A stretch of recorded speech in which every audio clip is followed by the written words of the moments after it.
Okay, now that we've already picked our niche, we got it picked out, we need to find our keywords, right? We're gonna be looking for keywords that help us gear our content and so we can rank, right? So I have a little list up here on the right-hand side.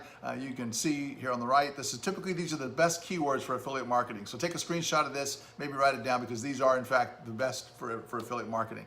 These are the keywords and the type of content that you're gonna be creating to find the right traffic, right? If someone finds your content after they've already purchased the item, it's already too late, right? You need to make sure that you're finding people before they've made their purchase. So when they're close to that purchase decision, that's when you want to find them. So all of these keywords have intent, right? They have intent. So when someone searches something like this, they're getting ready to buy and they just want to make sure about the price, about the information. So these are the keywords that typically we're going to be using.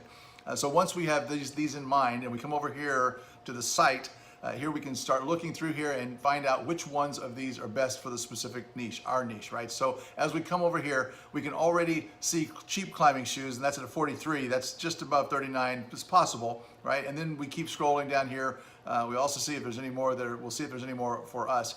We have cheap rock climbing shoes. That's at a 41 as well. Best climbing shoes. So best. There it is. Best is at 35. Absolutely going to be a great one. And then we see some brands that are coming along. So brands will actually compete against brands. So typically people will compare top brands against each other. So that's where you can see, like for instance, 510 alternatives, 510 versus another pair of 510 reviews. So these are going to be types of keywords that we're going to be combining here. So now what I want you to do is to start typing in the keywords that aren't already listed. So I didn't see top climbing shoes. So I'm going to go ahead and search that one and as well, and then see what the number is. So this is actually a 26, and this is easy. This is good, right? This gives us some options. So just take note of which one's ranked with which numbers. So over on your list, you can come in and you can put the number that it was, so that you go through the list and you find the number for each one of these, right? So best climbing shoes we have a 35. Cheap climbing shoes we have a 43. And let's look to see if we can find top rated and search that one, right?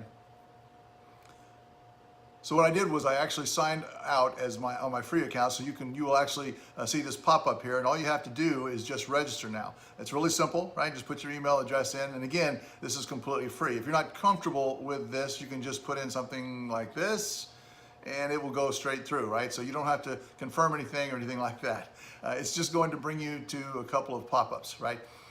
So what we're going to do is we're just going to go coming back to KW and find our manually and get signed in, and then what we're going to see at the top doesn't say sign in anymore, and you're all good to go, right? So we've got to find our top rated ones, and don't forget to change your language, right? Make sure it's the language that you speak. All right, so okay, top rated 37, so they're still 39. It's under 39, we're still pretty good. I'm just going to do these things now for an example, but you can go through and compare alternative for a top brand, alternative to a top brand or two, or maybe a top brand review, and then find the numbers for those, right? And as you go through all of these, we need to make sure that they are able to be ranked, but also make sure that they have some search volume, right? Search volume. So you can see top rated climbing shoes only has 30 searches per month in English. So we want to see if we can find any data between 500 and up, right? So if we can find 500 a month or up, we'll be able to get a steady flow of traffic for that ranking. We'll be able to rank for it, and we'll never want for traffic, right? That's the bottom line. You want people clicking through for your affiliate products. So those are the two things that you need to find for keywords, right? You need to find out how easily you can rank it with this number here, and then also the traffic it has. So once you go through here and you write down the traffic that it has as well, you're good to go. You can do this in just a text document like this, just for an easy keep track, where you can make an Excel spreadsheet where you can actually do the same thing. For this example, and it's how I do it, is I just do it in a text document like this, and it makes it real easy, right? So this number is going to be the SEO rank, and then the other number is going to be the monthly traffic, right? So those are the only metrics you really need to worry about. And then at the end of this, you just pick the couple that make sense for you to go forward with, and those are the ones that you're going to proceed with. So this will only take you 5 to 10 minutes typically to do this whole list.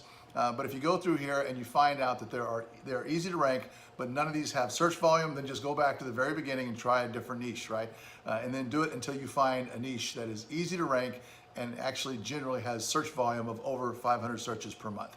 Once you've done that, you now know your niche, and you now know the keywords that you have, what you're going to need to use and to keep focus on, right? And I will see you in the next module.